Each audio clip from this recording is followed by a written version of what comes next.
Manuscript found among the effects of the late Richard H. Johnson, Ph.D., curator of the Cabot Museum of Archaeology, Boston, Massachusetts. Chapter 1. It's not likely that anyone in Boston, or any alert reader elsewhere, will ever forget the strange affair of the Cabot Museum. The newspaper publicity given to that hellish mummy, the antique and terrible rumors vaguely linked to it, the morbid wave of interest in cult activities during 1932, and the frightful fate of the two intruders on December 1st of that year. They all combined to form one of those classic mysteries which go down for generations as folklore, and become the nuclei of whole cycles of horrific speculation. Everyone seemed to realize, too, that something very vital and unutterably hideous was suppressed in the public accounts of the culminant horrors. Those first disquieting hints as to the condition of one of the two bodies were dismissed and ignored too abruptly, nor were the singular modifications in the mummy given the follow-up which their news value would normally prompt. It also struck people as queer that the mummy was never restored to its case. In these days of expert taxidermy, the excuse that its disintegrating condition made exhibition impractical seemed a peculiarly lame one. As curator of the museum, I'm in a position to reveal all the suppressed facts, but this I shall not do during my lifetime. There are things about the world and the universe which it's better for the majority not to know, and I have not departed from the opinion in which all of us, museum staff, physicians, reporters, and police, concurred at the period of the horror itself. At the same time, it seems important that a matter of such overwhelming scientific and historic importance should not remain wholly unrecorded. Hence this account which I have prepared for the benefit of serious students. I shall place it among various papers to be examined after my death, leaving its fate to the discretion of my executors. Certain threats and unusual events during the past weeks have led me to believe that my life, as well as that of other museum officials, is in some peril through the enmity of several widespread secret cults of Asiatics, Polynesians, and heterogeneous mystical devotees. Hence it is possible the work of the executors may not be long postponed. Executor's note. Dr. Johnson died suddenly and rather mysteriously of heart failure on April 22, 1933. Whitworth Moore, taxidermist of the museum, disappeared around the middle of the preceding month. On February 18th of the same year, Dr. William Minot, who superintended a dissection connected with the case, was stabbed in the back, dying the following day. The real beginning of the horror, I suppose, was in 1879, long before my term as curator, when the museum acquired that ghastly, inexplicable mummy from the Orient Shipping Company. Its very discovery was monstrous and menacing, for it came from a crypt of unknown origin and fabulous antiquity on a bit of land suddenly upheaved from the Pacific's floor. On May 11th, 1878, Captain Charles Weatherby of the freighter Eridanus, bound from Wellington, New Zealand to Valparaiso, Chile, had sighted a new island unmarked on any chart, and evidently of volcanic origin. It projected quite boldly out to the sea in the form of a truncated cone. A landing party under Captain Weatherby noted evidence of long submersion on the rugged slopes which they climbed, while at the summit there were signs of recent destruction, as by an earthquake. Among the scattered rubble were massive stones of manifestly artificial shaping, and a little examination disclosed the presence of some of that historic cyclopean masonry found on certain Pacific islands and forming a perpetual archaeological puzzle.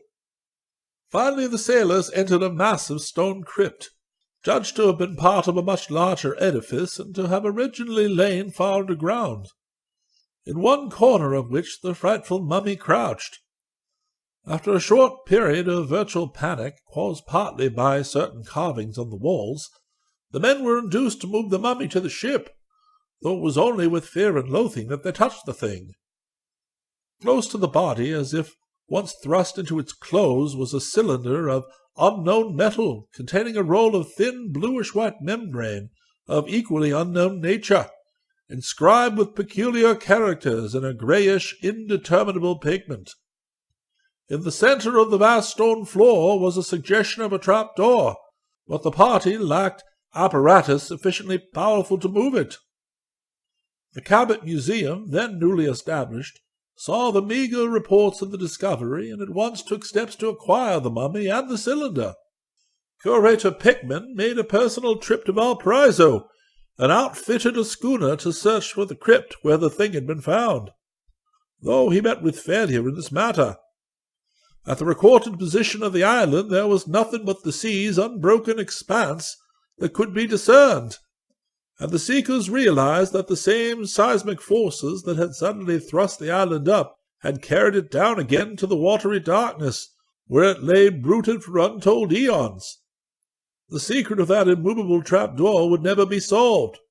The mummy and the cylinder, however, remained, and the former was placed on exhibition early in November 1879 in the museum's Hall of Mummies. The Cabot Museum of Archaeology, which specializes in such remnants of ancient and unknown civilizations as do not fall within the domain of art, is a small and scarcely famous institution, though one of high standing in scientific circles. It stands in the heart of Boston's exclusive Beacon Hill district, in Mount Vernon Street near Joy, housed in a former private mansion with an added wing in the rear, and it was a source of pride to its austere neighbors until the recent terrible events brought it to an undesirable notoriety. The Hall of Mummies on the western side of the original mansion, which was designed by Bulfinch and erected in 1819, is justly esteemed by historians and anthropologists as harboring the greatest collection of its kind in America. Here may be found typical examples of Egyptian embalming, from the earliest Saqqara specimens to the last Coptic attempts of the 8th century. Mummies of other cultures, including the prehistoric Indian specimens found in the Aleutian Islands. Agonized Pompeian figures molded in plaster from tragic hollows in the ruin-choked ashes. Naturally mummified bodies from mines and other excavations in all parts of the earth, some surprised by their last tearing death throes. Everything, in short, which any collection of the sort could well be expected to contain. In 1879, of course, it was much less ample than it is now. Yet even then it was remarkable. But that shocking thing from the primal Cyclopean crypt on an ephemeral sea-spawned island was always its chief attraction, and most impenetrable mystery. The mummy was that of a medium-sized man of an unknown race, and was cast in a peculiar crouching posture. The face, half shielded by claw-like hands, had its underjaw thrust far forward, while the shriveled feature bore an expression of fright so hideous that few spectators could view them unmoved. The eyes were closed, with lids clamped down tightly over eyeballs apparently bulging and prominent. Bits of hair and hair remained, and the colour of the whole was sort of a dull neutral grey. In texture the thing was half leathery and half stony, forming an insoluble enigma to those experts who sought to ascertain how it was embalmed. In places bits of its substance were eaten away by time and decay. Rags of some peculiar fabric with suggestions of unknown desires still clung to the object. Just what made it so infinitely horrible and repulsive one could hardly say. For one thing, there was a subtle, indefinable sense of limitless antiquity and utter alienage which affected one like a view from the brink of a monstrous abyss of unplumbed blackness. But mostly it was the expression of crazed fear on the puckered, prognathous, half-shielded face. Such a symbol of infinite, inhuman, cosmic fright could not help communicating the emotion to the beholder amidst a disquieting cloud of mystery and vain conjecture.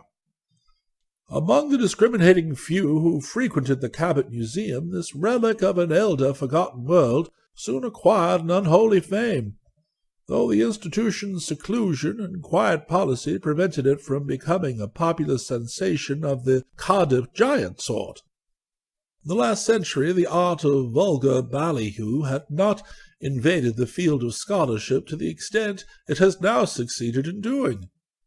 Naturally, savants of various kinds tried their best to classify the frightful object, though always without success. Theories of a bygone Pacific civilization, of which the Easter Island images and the megalithic masonry of Ponape and Non-Matol are conceivable vestiges, were freely circulated among students, and learned journals carried varied and often conflicting speculations on a possible former continent whose peaks survived as the myriad islands of Melanesia and Polynesia. The diversity in dates assigned to the hypothetical vanished culture, or continent, was at once bewildering and amusing, yet some surprisingly relevant allusions were found in certain myths of Tahiti and other islands. Meanwhile, the strange cylinder and its baffling scroll of unknown hieroglyphs, carefully preserved in the museum library, received its own share of attention. No question could exist as to their association with the mummy. Hence all realized that in the unraveling of their mystery, the mystery of the shriveled horror would in all probability be unraveled as well. The cylinder, about 4 inches long by 7/8 of an inch in diameter, was of a queerly iridescent metal utterly defying chemical analysis and seemingly impervious to all reagents. It was tightly fitted with a cap of the same substance, and bore engraved figurings of an evidently decorative and possibly symbolic nature, conventional designs which seemed to follow a peculiarly alien, paradoxical, and doubtfully describable system of geometry. Not less mysterious was the scroll it contained, a neat roll of some thin bluish-white, unanalysable membrane, coiled round a slim rod of metal like that of the cylinder, and unwinding to a length of some 2 feet. The large, bold hieroglyphs extending in a narrow line down the centre of the scroll, and penned or painted with a grey pigment, defied analysis. They resembled nothing known to linguists or paleographers, and could not be deciphered despite the transmission of photographic copies to every living expert in the given field. It is true that a few scholars, unusually versed in the literature of occultism and magic, found vague resemblances between some of the hieroglyphs and certain primal symbols described or cited in 2 or 3 very ancient, obscure, and esoteric texts, such as the Book of Ibon, reputed to descend from forgotten Hyperborea, the Panadic fragments alleged to be pre-human, and the monstrous and forbidden Necronomicon of the mad Arab Abdul al-Hazred. None of these resemblances, however, was beyond dispute, and because of the prevailing low estimation of occult studies, no effort was made to circulate copies of the hieroglyphs among mystical specialists. Had such a circulation occurred at this early date, the later history of the case might have been very different. Indeed, a glance at the hieroglyphs by any reader of von Juntz's horrible nameless cults would have established a linkage of unmistakable significance. At this period, however, the readers of that monstrous blasphemy were exceedingly few, copies having been incredibly scarce in the interval between the suppression of the original Dusseldorf edition in 1839 and the Bridewell translation in 1845, and the publication of the expurgated reprint by the Golden Goblin Press in 1909. Practically speaking, no occultist or student of the primal past's esoteric lore had his attention called to the strange scroll until the recent outburst of sensational journalism which precipitated the horrible climax. Chapter 2. Thus matters glided along for a half-century, following the installation of the frightful mummy at the museum. The gruesome object had a local celebrity among the cultivated Bostonians, but no more than that, while the very existence of the cylinder and scroll, after a decade of futile research, was virtually forgotten. So quiet and conservative was the Cabot Museum that no reporter or feature writer ever thought of invading its uneventful precincts for rabble-tickling material. The invasion of Ballyhoo commenced in the spring of 1931, when a purchase of somewhat spectacular nature, that of the strange objects and inexplicably preserved bodies found in crypts beneath the almost vanished and evilly famous ruins of Château Forflamme in Aveyron, France, brought the museum prominently into the news columns. True to its hustling policy, the Boston Pillar sent a Sunday feature writer to cover the incident and pad it with an exaggerated general account of the institution itself, and this young man, Stuart Reynolds by name, hit upon the nameless mummy as a potential sensation, far surpassing the recent acquisitions, nominally forming his chief assignment. A smattering of theosophical lore and a fondness for the speculations of such writers as Colonel Churchward and Lewis Spence concerning lost continents and primal forgotten civilizations made Reynolds especially alert for any Aeonian relic like the unknown mummy. At the museum, the reporter made himself a nuisance through constant and not always intelligent questioning, and endless demands for the movement of encased objects to permit photographs from unusual angles. In the basement library room, he pored endlessly over the strange metal cylinder and its membranous scroll, photographing them from every angle and securing pictures of every bit of the weird hieroglyph text. He likewise asked to see all the books with any bearing whatever on the subject of primal cultures and sunken continents, sitting for 3 hours taking notes and leaving only in order to hasten to Cambridge for a sight, if permission were granted, of the abhorred and forbidden Necronomicon in the Widener Library. On April 5th, the article appeared in the Sunday Pillar, smothered in photographs of mummy, cylinder, and hieroglyph scroll, and couched in the peculiarly simpering infantile style which the Pillar affects for the benefit of its vast, mentally immature clientele. Full of inaccuracies, exaggerations, and sensationalism, it was precisely the sort of thing to stir the brainless and fickle interest of the herd, and as a result the once quiet museum began to be swarmed with chattering and vacuously staring throngs, such as its stately corridors had never known before. There were scholarly and intelligent visitors, too, despite how puerile the article was. The pictures had spoken for themselves, and many persons of mature attainments sometimes see the Pillar by accident. I recall one very strange character who appeared during November, a dark, turbaned, and bushily bearded man with a laboured, unnatural voice, curiously expressionless face, clumsy hands covered with absurd white mittens, who gave a squalid West End address and called himself Swami Chandraputra. This fellow was unbelievably erudite in occult lore, and seemed profoundly and solemnly moved by the resemblance of the hieroglyphs on the scroll to certain signs and symbols of a forgotten elder world about which he professed vast intuitive knowledge. By June, the fame of the mummy and scroll had leaked far beyond Boston, and the museum had inquiries and requests for photographs from occultists and students of arcana from all over the world. This was not altogether pleasing to our staff, since we are a scientific institution without sympathy for fantastic dreamers. Yet we answered all questions with civility. One result of these catechisms was a highly learned article in the Occult Review by the famous New Orleans mystic Etienne Laurent de Marigny, in which was asserted the complete identity of some of the odd geometrical designs on the iridescent cylinder, and of several of the hieroglyphs on the membranous scroll, with certain ideographs of horrible significance, transcribed from primal monoliths or from the secret rituals of hidden bands of esoteric students and devotees, reproduced in the hellish and suppressed Black Book or the nameless cults by von Junst. De Merny recalled the frightful death of von Junst in 1840, a year after the publication of his terrible volume at Dusseldorf, and commented on his blood-curdling and partly suspected sources of information. Above all, he emphasized the enormous relevance of the tales with which von Junst linked most of the monstrous ideographs he had reproduced.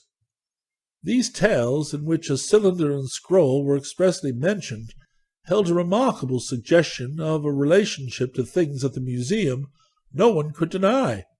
Yet they were of such breathtaking extravagance, involving such unbelievable sweeps of time and such fantastic anomalies of a forgotten elder world, that one could much more easily admire than believe them. And admire them the public certainly did, for copying in the press was universal. Illustrated articles sprang up everywhere, telling or purporting to tell the legends of the Black Book, expatiating on the horror of the mummy, comparing the cylinder's designs and the scroll's hieroglyphs with the figures reproduced by von Junst, and indulging in the wildest, most sensational, and most irrational theories and speculations.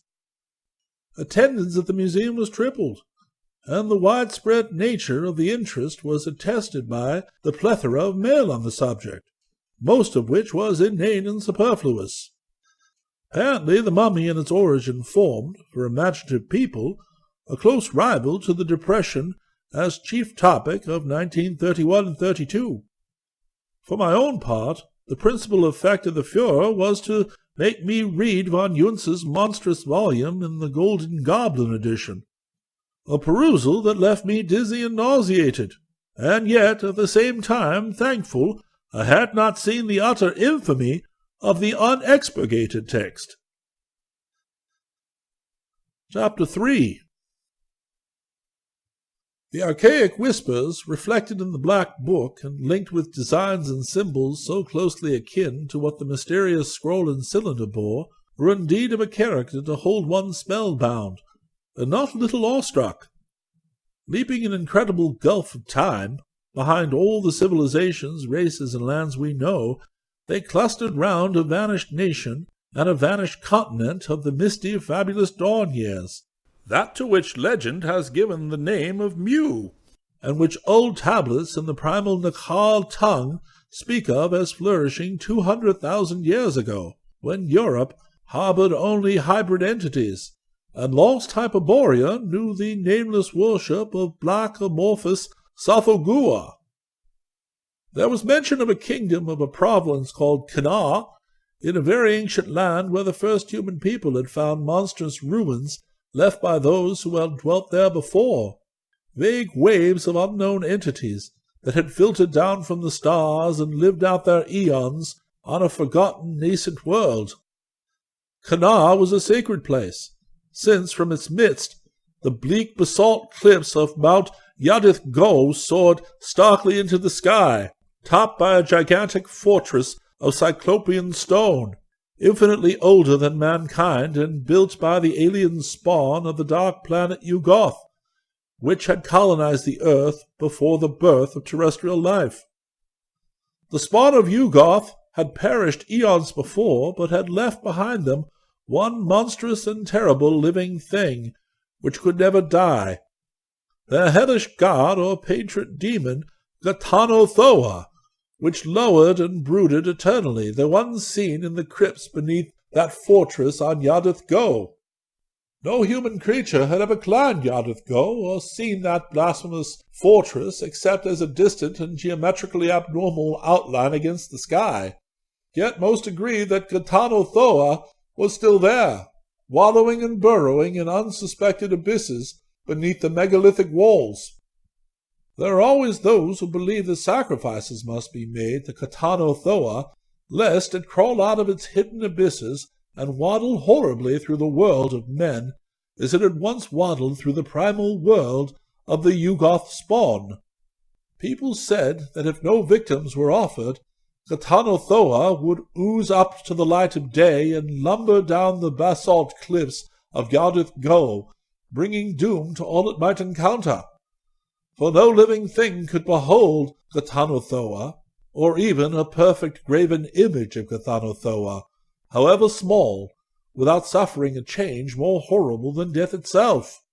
Sight of the god or its image was all the legends of the Yugoth spawn agreed, and it meant paralysis and petrification of a singularly shocking sort, in which the victim was turned to stone and leather on the outside, while the brain within remained perpetually alive, horribly fixed and imprisoned through the ages, and maddeningly conscious of the passage of interminable epochs of helpless inaction, till chance and time might complete the decay of the petrified shell and leave it exposed to die. Most brains, of course, would go mad long before this eon-deferred release could arrive. No human eye, as it was said, had ever glimpsed Ghathanothoa, though the danger was as great now as it had been for the Yugoth spawn. And so there was a cult in Kana, which worshipped Ghathanothoa, and each year sacrificed to it 12 young warriors and 12 young maidens. These victims were offered up on a flaming altar in the marble temple near the mountain's base, for none dared to climb Yadith Goa's basalt cliffs or draw near the Cyclopean pre-human stronghold on its crest. Vast was the power of the priests of Ghathanothoa, since upon them alone depended the preservation of Kana, and all the lands of Mu from the petrifying emergence of Ghathanothoa out of its unknown burrows. There were in the land 100 priests of the dark god, under Imash Mo, the high priest, who walked before King Thaban of the Noth feast, and stood proudly while the king knelt at the Doric shrine. Each priest had a marble house, a chest of gold, 200 slaves, 100 concubines, besides immunity from civil law and the power of life and death over all in Kana, save the priests of the king. Yet, in spite of these defenders, there was ever a fear in the land lest Ghathanothoa slither up from the depths and lurch viciously down the mountain to bring horror and petrification to mankind. In the latter years the priests forbid men even to guess or imagine what its frightful aspect might be. It was in the year of the Red Moon, estimated as B.C. 173,148 by von Junst, that a human being first dared to breathe defiance against Ghathanothoa and its nameless menace. This bold heretic was Tyog, the high priest of Shab-Niggurath, and the guardian of the copper temple of the goat with 1,000 young. Tyog had thought long on the powers of the various gods, and had had strange dreams and revelations touching the life of this and earlier worlds. In the end he felt sure that the gods friendly to man could be arrayed against the hostile gods, and believed that Shab-Niggurath, Nug, and Yeb, as well as Yig the serpent god, were ready to take sides with man against the tyranny and presumption of Ghathanothoa. Inspired by the mother goddess, Tyog wrote down a strange formula in the hieratic Nakhal of his order, which he believed would keep the possessor immune from the dark god's petrifying power. With this protection, he reflected it might be possible for a bold man to climb the dreaded basalt cliffs, first of all human beings, and enter the Cyclopean fortress beneath which Ghathanothoa reputedly brooded. Face to face with the god and the power of Shab-Niggurath and her sons on his side, Tyog believed that he might be able to bring it to terms and at last deliver mankind from its brooding menace. With humanity freed through his efforts, there'd be no limits to the honors he might claim. All the honors of the priests of Ghathanothoa would perforce be transferred to him, and even kingship, or maybe godhood might conceivably be within his reach. So Tyog wrote his protective formula on a scroll of Thagon membrane, according to von Junst, the inner skin of the extinct Yakith lizard, and enclosed it in a carven cylinder of Loth metal, the metal brought by the elder ones from Yugoth, and found in no mine on earth. This charm, carried in his robe, would make him proof against the menace of Ghathanothoa, It would even restore the dark god's petrified victims, if the monstrous entity should ever emerge and begin its devastations. Thus he proposed to go up the shunned and man-untrodden mountain, invade the alien-angled citadel of Cyclopean stone, and confront the shocking devil entity in its lair. Of what would follow he could not even guess, but the hope of being mankind's saviour lent strength to his will. He had, however, reckoned without the jealousy and self-interest of Ghatanatoa's pampered priests. No sooner did they hear of his plan than, fearful for their prestige and privilege, in case the demon god should ever be dethroned, they set up a frantic clamour against the so-called sacrilege, crying that no man might prevail against Ghatanatoa, and that any effort to seek it would merely provoke it to a hellish onslaught against mankind, which no spell or priestcraft could hope to avert. With those cries they hoped to turn the public mind against Teog. Yet such was the people's yearning for freedom from Ghatanatoa, and such their confidence in the skill and zeal of Teog, that all the protestations came to naught. Even the king, usually a puppet of the priests, refused to forbid Teog's daring pilgrimage. It was then that the priests of Ghatanatoa did by stealth what they could not do openly. One night Imash Mo, the high priest, stole to Teog in his temple chamber, and took from his sleeping form the metal cylinder, silently drawing out the potent scroll and putting in its place another scroll, of great similitude, yet varied enough to have no power against any god or demon. When the cylinder was slipped back into the sleeper's cloak, Imash Mo was content, for he knew Teog was very little likely to study the cylinder's contents again. Thinking himself protected by the true scroll, the heretic would march up the forbidden mountain and into the evil presence, and Ghatanatoa, unchecked by any magic, would take care of the rest. It would no longer be needful for Ghatanatoa's priest to preach against the defiance. Let Teog go his way and meet his doom. And secretly the priest would always cherish the stolen scroll, the true and potent charm, handing it down from one high priest to another for use in any dim future when it might be needful to contravene the devil god's will. So the rest of the night Imash Mo slept in great peace, with the true scroll in a new cylinder, fashioned for its harbourage. It was dawn on the day of the sky flames, nomenclature undefined by von Hunst, that Teog, amidst the prayers and chanting of the people, and King Daban's blessing on his head, started up the dreaded mountain with a staff of Tlath wood in his right hand. Within his robe was the cylinder, holding what he thought to be the true charm, for he had indeed failed to find out the imposture. Nor did he see any irony in the prayers which Imash Mo and the other priests of Ghatanatoa intoned for his safety and success. All that morning the people stood and watched as Teog's dwindling form struggled up the shunned basalt slope hitherto alien to men's footsteps, and many stayed watching long after he had vanished where a perilous ledge led round to the mountain's hidden side. That night a few sensitive dreamers thought they heard a faint tremor convulsing the hated peak, though most ridiculed them for the statement. The next day vast crowds watched the mountain and prayed, and wondered how soon Teog would return, and so the next day and the next. For weeks they hoped and waited, then they wept, nor did anyone ever see Teog, who would have saved mankind from fears again. Thereafter men shuddered at Teog's presumption, and tried not to think of the punishment his impiety had met. The priests of Ghatanatoa smiled to those who might resent the god's will or challenge its right to the sacrifices.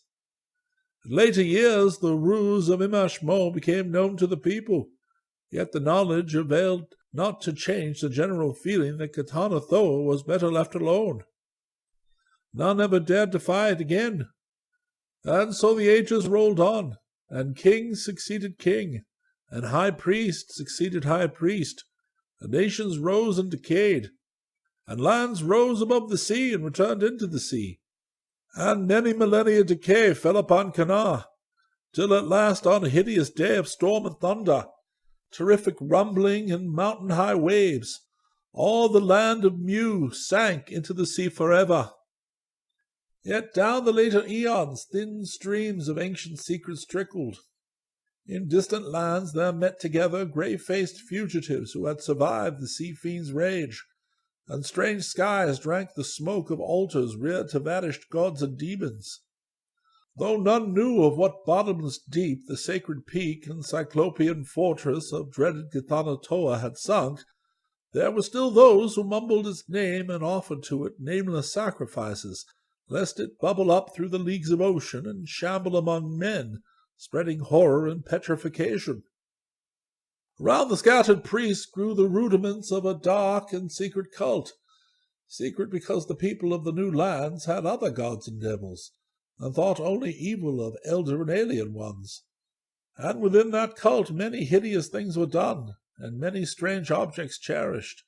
It was whispered that a certain line of elusive priests still harbored the true charm against Githanatoa, which Imish Mol stole from the sleeping Teog, though none remained who could read or understand the cryptic syllables, or who could even guess in one part of the world the lost Cana, the dreaded peak of Yadith Go, and the Titan fortress of the devil god had lain.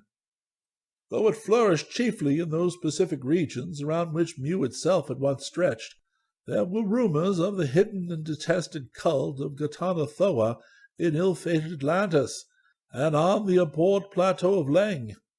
Von Hunst implied to its presence in the fabled subterranean kingdom of Kinyan, and gave clear evidence that it had penetrated Egypt, Chaldea, Persia, China, the forgotten Semite empires of Africa, and Mexico and Peru in the New World, that it had a strong connection with the witchcraft movement in Europe, against which the bulls of popes were vainly directed.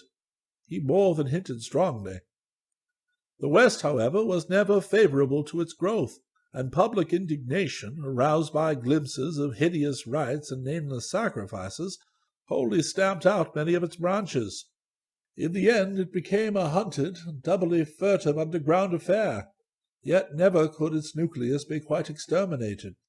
It always survived somehow, chiefly in the Far East and on Pacific islands, where its teachings became merged into the esoteric lore of the Polynesian Aroi. Von Junst gave subtle and disquieting hints of actual contact with the cult, so that as I read I shuddered at what was rumored about his death. He spoke of the growth of certain ideas regarding the appearance of the devil god, a creature which no human being, unless it were the too daring Teog, had ever seen, and contrasted this habit of speculation with the taboo prevailing in ancient Mu against any attempt to imagine what the horror looked like. There was a peculiar fearfulness about the devotee's awed and fascinated whispers on the subject, whispers heavy with morbid curiosity concerning the precise nature of what Teog had confronted in that frightful pre-human edifice on the dreaded and now sunken mountains before the end, if it was an end, finally came, and I felt oddly disturbed by the German scholars' oblique and insidious references to this topic. Scarcely less disturbing were von Junz's conjectures on the whereabouts of the stolen scroll of cantrips against Githanatoa, and on the ultimate uses to which the scroll might be put. Despite all my assurances that the whole matter was purely mythical, I could not help shivering at the notion of a latter-day emergence of the monstrous god, and at the picture of a humanity turned suddenly to a race of abnormal statues, each encasing a living brain doomed to inert and helpless consciousness for untold eons of futurity. The old Dusseldorf savant had a poisonous way of suggesting more than he stated, and I could understand why his damnable book was suppressed in so many countries, as blasphemous, dangerous, and unclean. I writhed with revulsion, yet the thing exerted an unholy fascination, and I could not lay it down till I finished it.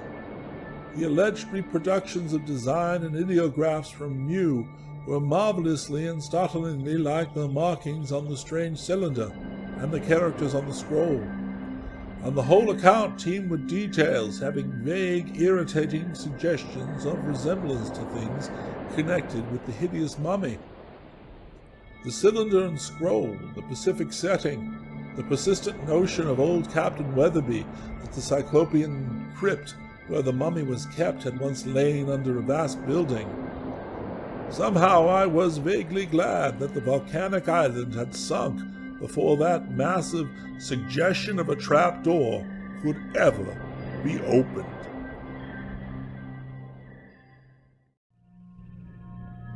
Chapter 4. What I read in the Black Book formed a fiendishly apt preparation for the news items and closer events which began to force themselves upon me in the spring of 1932. I can scarcely recall just when the increasingly frequent reports of police action against the odd and fantastical religious cults in the Orient and elsewhere commenced to impress me.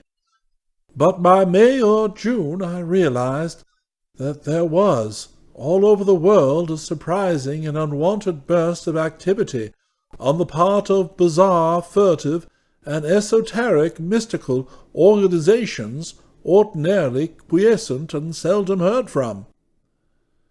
It's not likely that I would have connected these reports with either the hints of von Junst or the popular furor over the mummy and the cylinder in the museum, but for certain significant syllables and persistent resemblances, sensationally dwelt upon by the press, in the rites and speeches of the various secret celebrants brought to public attention. As it was, I could not help remarking with disquiet the frequent recurrence of a name, in various corrupt forms, that seemed to constitute a focal point of all the cult worship, and which was obviously regarded with a singular mixture of reverence and terror. Some of the forms quoted were Gatanta, Tanota, Thanta, Gatan, and Katanta, and it did not require the suggestions of my now numerous occultist correspondence to make me see in these variants a hideous and suggestive kinship to the monstrous name rendered by von Junst as Gatanothoa. There were other disquieting features, too. Again and again the report cited vague, awestruck references to a true scroll, something on which tremendous consequences seemed to hinge, and which was mentioned as being in the custody of a certain Nagob, whoever and whatever he might be. Likewise, there was an insistent repetition of a name that sounded like Tog, Tiak, Yog, Zob, or Yob, and which my more and more excited consciousness voluntarily linked with the name of the hapless heretic Tiog as given in the Black Book. This name was usually uttered in connection with such cryptical phrases as, quote, "It is none other than he," or, quote, "He had looked upon its face," or, quote, "He knows all, though he can neither see nor feel," or, quote, "He has brought the memory down through the Aeons," or, quote, "The true scroll will release him," or, quote, "Nagob has the true scroll," or finally, quote, "He can tell where to find it." Something very queer was undoubtedly in the air, and I did not wonder whether my occultist correspondence, as well as the sensational Sunday papers, began to connect the new abnormal stirrings with the legends of Mew on the one hand, and with the frightful mummy's recent exploitation on the other. The widespread articles in the first wave of press publicity, with their insistent linkage of the mummy, cylinder, and scroll with the tale in the Black Book, and their crazy, fantastic speculations about the whole matter, might very well have roused the latent fanaticism in hundreds of those furtive groups of exotic devotees with which our complex world abounds. Nor did the papers cease adding fuel to the flames, for the stories on the cult stirrings were even wilder than the earlier series of yarns. As the summer drew on, attendants noticed a curious new second furor. More and more frequently there were persons of strange and exotic aspect, swarthy Asiatics, long-haired nondescripts, and bearded brown men who seemed unused to European clothes, who would invariably inquire for the Hall of Mummies, and would subsequently be found staring at the hideous specific specimen in a veritable ecstasy of fascination. Some quiet, sinister undercurrent in this flood of eccentric foreigners seemed to impress all the guards, and I myself was far from undisturbed. I could not help thinking of the prevailing cult stirrings among just such exotics as these, and with the connection of those stirrings with the myths all too close to the frightful mummy and its cylinder scroll. At times I was half tempted to withdraw the mummy from exhibition, especially when an attendant told me he had several times glimpsed strangers making odd obeisances before it, and had overheard sing-song mutterings that sounded like chants or rituals addressed to it at hours when visiting throngs were somewhat thinned. One of the guards acquired a queer nervous hallucination about the petrified horror in the long glass case, alleging he could see from day to day certain vague, subtle, and infinitely slight changes in the frantic flexion of the bony claws, and in the fear-crazed expression of the leathery face. He could not get rid of the loathsome idea that these horrible, bulging eyes were about to pop out suddenly. It was in early September, when the curious crowds had lessened, and the Hall of Mummies was somewhat vacant, that the attempt was made to get at the mummy by cutting the glass of its case. The culprit, a swarthy Polynesian, was spied in time by a guard, and was overpowered before any damage could occur. Upon investigation, the fellow turned out to be an Hawaiian, notorious for his activity in certain underground religious cults, and having considerable police record in connection with abnormal and inhuman rites and sacrifices. Some of the papers found in his room were highly puzzling and disturbing, including many sheets covered with hieroglyphs closely resembling those on the scroll at the museum and in the Black Book of von Junst. But regarding these things he could not be prevailed upon to speak. Scarcely a week after this incident, another attempt was made to get at the mummy, this time by tampering with the lock on the case. This resulted in a second arrest.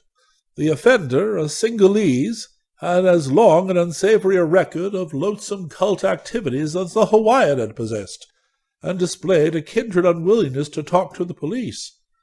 What made this case doubly and darkly interesting was that the guard had noticed this man several times before, and had heard him addressing to the mummy a peculiar chant containing the unmistakable repetition of the word Tiog. As a result of this affair, I doubled the guards in the Hall of Mummies, and ordered them never to leave the now notorious specimen out of sight, even for a moment. As well may be imagined, the press made much of these two incidents, reviewing its talk of primal and fabulous Mu, and claiming boldly that the hideous mummy was none other than the daring heretic Tiog, petrified by something he had seen in the pre-human citadel he had invaded and preserved intact through 175,000 years of our planet's turbulent history, that the strange devotees represented cults descended from Mu, and that they were worshipping the mummy, or perhaps even seeking to awaken it to life by spells and incantations, was emphasized and reiterated in the most sensational fashion. Writers exploited the insistence of the old legends that the brain of Gautama Thoa's petrified victims remained conscious and unaffected, a point which served as a basis for the wildest and most improbable speculations. The mention of a true scroll also received attention, it being the prevailing popular theory that Tiog's stolen charm against Gautama Thoa was somewhere in existence, and that the cult members were trying to bring it into contact with Tiog himself for some purpose of their own. One result of this exploitation was that a third wave of gaping visitors began flooding the museum and staring at the hellish mummy, which served as a nucleus for the whole strange and disturbing affair. It was among this wave of spectators, many of whom made repeated visits, the talk of the mummy's vaguely changing aspect first began to be widespread. I suppose, despite the disturbing notion of the nervous guard some months before, that the museum's personnel were too well used to the constant sight of odd shapes to pay close attention to details. In any case, it was the excited whispers of visitors which at length aroused the guards to subtle mutation which was apparently in progress. Almost simultaneously the press got hold of it, with blatant results which can well be imagined. Naturally, I gave the matter my most careful observation, and by the middle of October decided that a definite disintegration of the mummy was under way. Through some chemical or physical influence in the air, the half-stone, half-leather fibers seemed to be gradually relaxing, causing distinct variations in the angles of the limbs, and in certain details of the fear-twisted facial expression. After a half-century of perfect preservation, this was a highly disconcerting development, and I had the museum's taxidermist, Dr. Moore, go carefully over the gruesome object several times. He reported to me a general relaxation and softening, and gave the thing 2 or 3 astringent sprayings, but he did not dare to attempt anything drastic, lest there be a sudden crumbling and accelerated decay. The effect of all this upon the gaping crowds was curious. Heretofore, each new sensation sprung by the press had brought fresh waves of staring and whispering visitors. But now, though the papers blathered endlessly about the mummy's changes, the public seemed to have acquired a definite sense of fear, which outranked even its morbid curiosity. People seemed to feel that a sinister aura hovered over the museum, and from a high peak the attendance fell to a level distinctly below normal. This lessened attendance gave added prominence to the stream of the freakish foreigners who continued to infest the place, and whose numbers seemed in no way diminished. On November 18th, a Peruvian of Indian blood suffered a strange hysterical or epileptic seizure in front of the mummy. Afterward, shrieking from his hospital cot, "Chog tried to open his eyes and stare at me." I was by this time on the point of removing the object from exhibition, but permitted myself to be overruled in a meeting of our very conservative directors. However, I could see that the museum was beginning to acquire an unholy reputation in its austere and quiet neighborhood. After this incident, I gave instructions that no one would be allowed to pause before the monstrous Pacific relic for more than a few minutes at a time. It was on November 24th, after the museum's 5 o'clock closing, that one of the guards noticed a minute opening of the mummy's eyes. The phenomenon was very slight, nothing but a thin crescent of cornea being visible in either eye, but it was none the less of the highest interest. Dr. Moore, having been summoned hastily, was about to study the exposed bits of eyeball with a magnifier when his handling of the mummy caused the leathery lids to fall tightly shut again. All gentle efforts to open them failed, and the taxidermist did not dare to apply drastic measures. When he notified me of all this by telephone, I felt a sense of mounting dread, hard to reconcile with the apparently simple event. For a moment I could share the popular impression that some evil amorphous blight from unplumbed deeps of time and space hung murkily and menacingly over the museum. 2 nights later, a sullen Filipino was trying to secrete himself in the museum at closing time. Arrested and taken to the station, he refused to even give his name, and was detained as a suspicious person. Meanwhile, the strict surveillance of the mummy seemed to discourage the odd hordes of foreigners from haunting it. At least the number of exotic visitors distinctly fell off after the enforcement of the move-along order. It was during the early morning hours of Thursday, December 1st, that a terrible climax developed. At about 1 o'clock, horrible screams of mortal fright and agony were heard issuing from the museum, and a series of frantic telephone calls from neighbors brought to the scene quickly and simultaneously a squad of police and several museum officials, including myself. Some of the policemen surrounded the building, while others, with the officials, cautiously entered. In the main corridor we found the night watchman strangled to death, a bit of East Indian hemp still knotted around his neck, and we realized that despite all the precautions, some darkly evil intruder or intruders had gained access to the place. Now, however, a tomb-like silence enfolded everything, and we almost feared to advance upstairs to the fateful wing where we knew the core of the trouble had to lurk. We felt a bit more steadied after flooding the building with light from the central switches in the corridor, and finally we crept reluctantly up the curving staircase and through a lofty archway to the Hall of Mummies. Chapter 5. It is from this point forward that reports of the hideous case have been censored, for we have all agreed that no good can be accomplished by a public knowledge of those terrestrial conditions implied by the further developments. I have said we flooded the whole building with light before our ascent. Now, beneath the beams that beat down on the glistening cases and their gruesome contents, we saw outspread a mute horror whose baffling details testified to happenings utterly beyond our comprehension. There were 2 intruders, who we afterwards agreed must have hidden in the building before closing time. But they would never be executed for the watchman's murder. They had already paid the penalty. One was a Burmese, and the other a Fiji Islander, both known to the police for their share in frightful and repulsive cult activities. They were dead, and the more we examined them, the more utterly monstrous and unnameable we felt their manner of death to be. On both their faces was a more wholly frantic and inhuman look of fright than even the oldest policeman had ever seen before.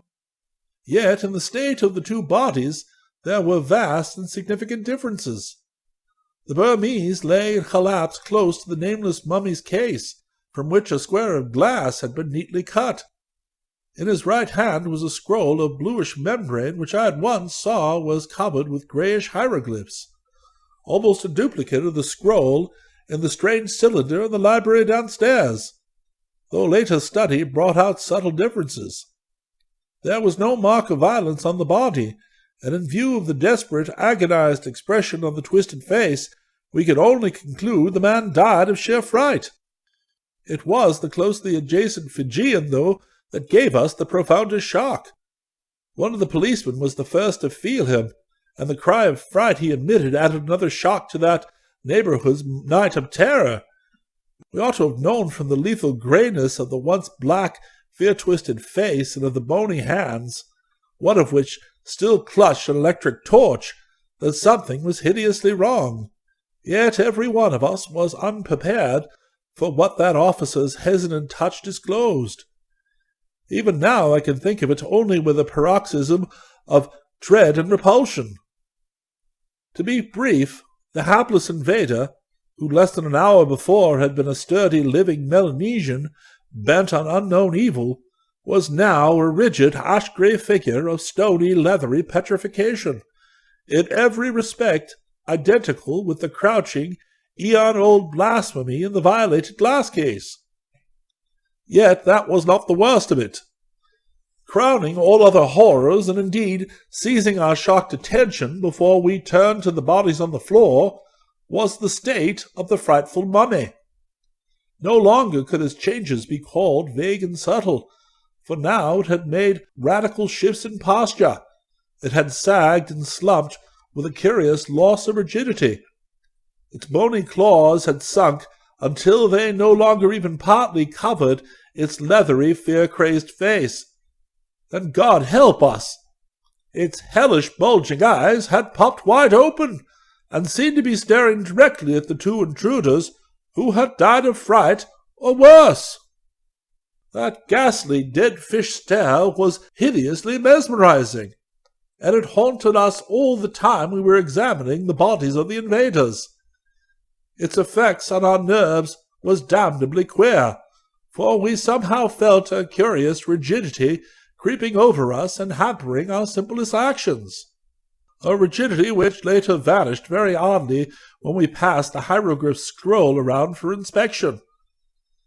Every now and then I felt my gaze drawn irresistibly toward those horrible bulging eyes in the case, and when I returned to study them after viewing the bodies, I thought I detected something very singular about the glassy surface of the dark and marvellously well-preserved pupils. The more I looked, the more fascinated I became, and at last I went down to the office, despite strange stiffness in my limbs, and brought up a strong multiple magnifying glass. With this I commenced a very close and careful survey of the fishy pupils, while the others crowded expectantly around me. I'd always been rather skeptical of the theory that scenes and objects become photographed on the retina of the eye in cases of death or coma, yet no sooner did I look through the lens than I realized the presence of some sort of image other than the room's reflection and the glassy bulging optics of this nameless spawn of Aeons. Certainly there was a dimly outlined scene on the age-old retinal surface, and I could not doubt that it formed the last thing on which those eyes had looked on in life, countless millennia ago. It seemed to be steadily fading, and I fumbled with the magnifier in order to shift another lens into place. Yet it must have been accurate and clear-cut, even if infinitesimally small, when in response to some evil spell or act connected with their visit, it had confronted those intruders who were frightened to death. With the extra lens I could make out many details formerly invisible, and the awed group around me hung on the flood of words with which I tried to tell what I saw. For here, in the year 1932, a man in the city of Boston was looking on something which belonged to an unknown and utterly alien world, a world that vanished from existence and normal memory eons ago. There was a vast room, a chamber of Cyclopean masonry, and I seemed to be viewing it from one of those corners. On the walls were carvings so hideous that even in this imperfect image their stark blasphemy and bestiality sickened me. I could not believe that the carvers of these things were human, or that they had ever seen human beings when they shaped the frightful outlines that leered at the beholder. In the center of the chamber was a colossal trapdoor of stone, pushed up to admit the emergence of some object from below. The object should have been clearly visible, indeed must have been when the eyes first opened before the fear-stricken intruders, though under my lenses it was merely a monstrous blur. As it happened, I was studying the right eye only when I brought the extra magnification into play. A moment later I wished fervently that my search had ended there. As it was, however, the zeal of discovery and revelation was upon me, and I shifted my powerful lenses to the mummy's left eye, in the hope of finding the image less faded on that retina. My hands, trembling with excitement and unnaturally stiff from some obscure influence, were slow in bringing the magnifier into focus. But a moment later I realized that the image was less faded than in the other eye. I saw in a morbid flash of half-distinctness the insufferable thing which was welling up through the prodigious trap-door in that cyclopean, immemorially archaic crypt of a lost world, and I fell fainting with an inarticulate shriek of which I am not even ashamed. By the time I revived, there was no distinct image of anything in either eye of the monstrous mummy. Sergeant Keefe of the police looked with my glass, for I could not bring myself to face that abnormal entity again, and I thanked all the powers of the cosmos I had not looked earlier than I did. It took all my resolution and a great deal of solicitation to make me relate what I had glimpsed in the hideous moment of revelation. Indeed, I could not speak till we had adjourned to the office below, out of sight of that demoniac thing which could not be. For I had begun to harbour the most terrible and fantastic notions about the mummy and its glassy bulging eyes, that it had a kind of hellish consciousness. Seeing all that occurred before it, and trying vainly to communicate some frightful message from the gulfs of time, that meant madness, but at least I thought I might be better off if I told what I had seen. After all, it was not a long thing to tell. Oozing and surging up out of that yawning trap-door in the Cyclopean crypt, I had glimpsed such an unbelievable behemoth and monster, I could not doubt the power of its original to kill with its mere sight. Even now I cannot begin to suggest it with any words at my command. It might be called gigantic, tentacled, proboscidean, octopus-eyed, semi-amorphous, plastic, partly squamous, partly rugose. Ugh! But nothing I could say could even adumbrate the loathsome, unholy, non-human, extragalactic horror and hatefulness and unutterable evil of that forbidden spawn of black chaos and illimitable night.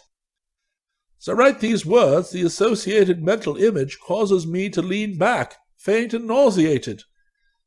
As I told of the sight to the men around me in the office, I had to fight to preserve the consciousness I had regained. Nor were my hearers much less moved.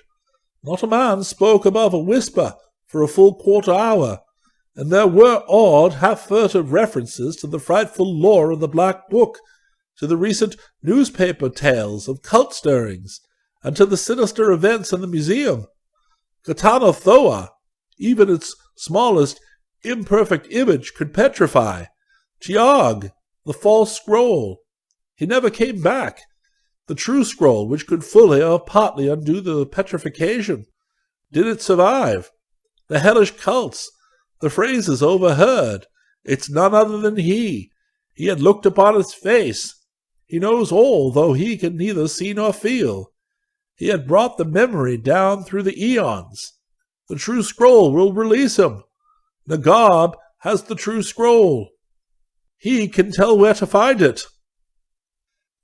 Only the healing greyness of the dawn brought us back to sanity, a sanity which made of that glimpse of mine a closed topic, something not to be explained or thought of again. We gave out only partial reports to the press, and later on cooperated with the papers in making other suppressions. For example, when the autopsy showed the brain and several other internal organs of the petrified Fijian to be fresh and unpetrified, though hermetically sealed in the petrification of the exterior flesh, an anomaly about which the physicians are still guardedly and bewilderedly debating. We did not wish a furor to be started. We knew too well what the yellow journals, remembering what was said of the intact-brained and still conscious state of Katana Thoa's stony leathery victims, would make of this detail. As matters stood, they pointed out that the man who held the hieroglyph scroll, and who had evidently thrust it at the mummy through the open case, was not petrified, while the man who had not held it was. When they demanded that we make certain experiments, applying the scroll both to the stony leathery body of the Fijian and to the mummy itself, we indignantly refused to abet such superstitious notions. Of course, the mummy was withdrawn from public view, and transferred to the museum laboratory awaiting a really scientific examination before some suitable medical authority. Remembering the past events, we kept it under strict guard, but even so an attempt was made to enter the museum at 2:25 a.m. on December 5th.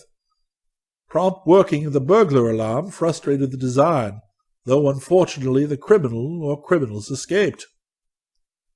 That no hint of anything further ever reached the public, I am profoundly thankful. I wish devoutly that there were nothing more to tell. There will, of course, be leaks, and if anything happens to me, I do not know what my executors will do with this manuscript. But at least the case will not be painfully fresh in the multitude's memory when the revelation comes. Besides, no one will believe the facts when they're finally told. That's the curious thing about the multitude. When their yellow press makes hints, they are ready to swallow anything.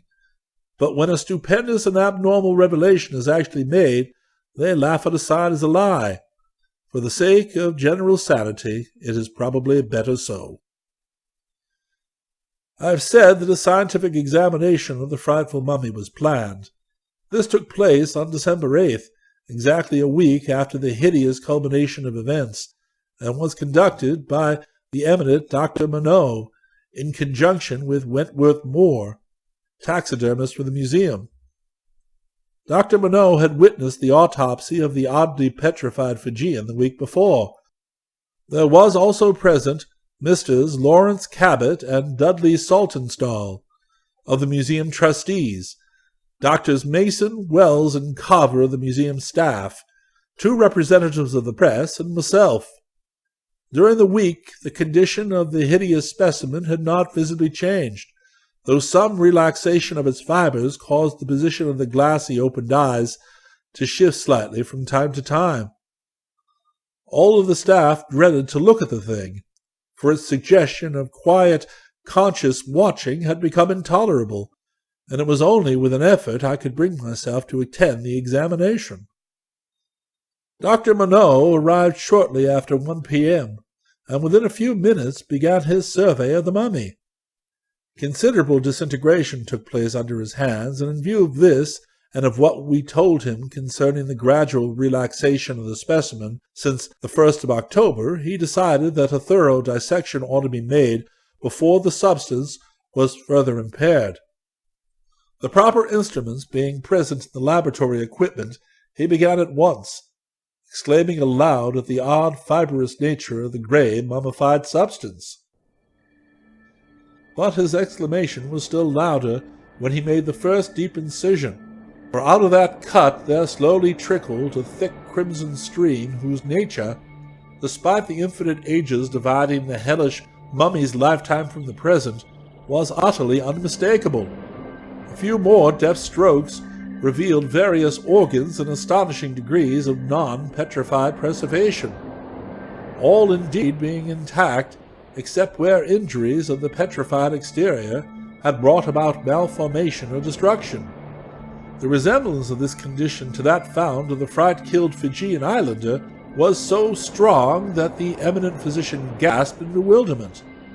The perfection of those ghastly, bulging eyes was uncanny, and their exact state with respect to petrification was very difficult to determine. At 3:30 p.m., the brain case was opened, and 10 minutes later, our stunned group took an oath of secrecy, which only such guarded documents as this manuscript will ever modify. Even the 2 reporters were glad to confirm the silence, for the opening had revealed a pulsing, living brain.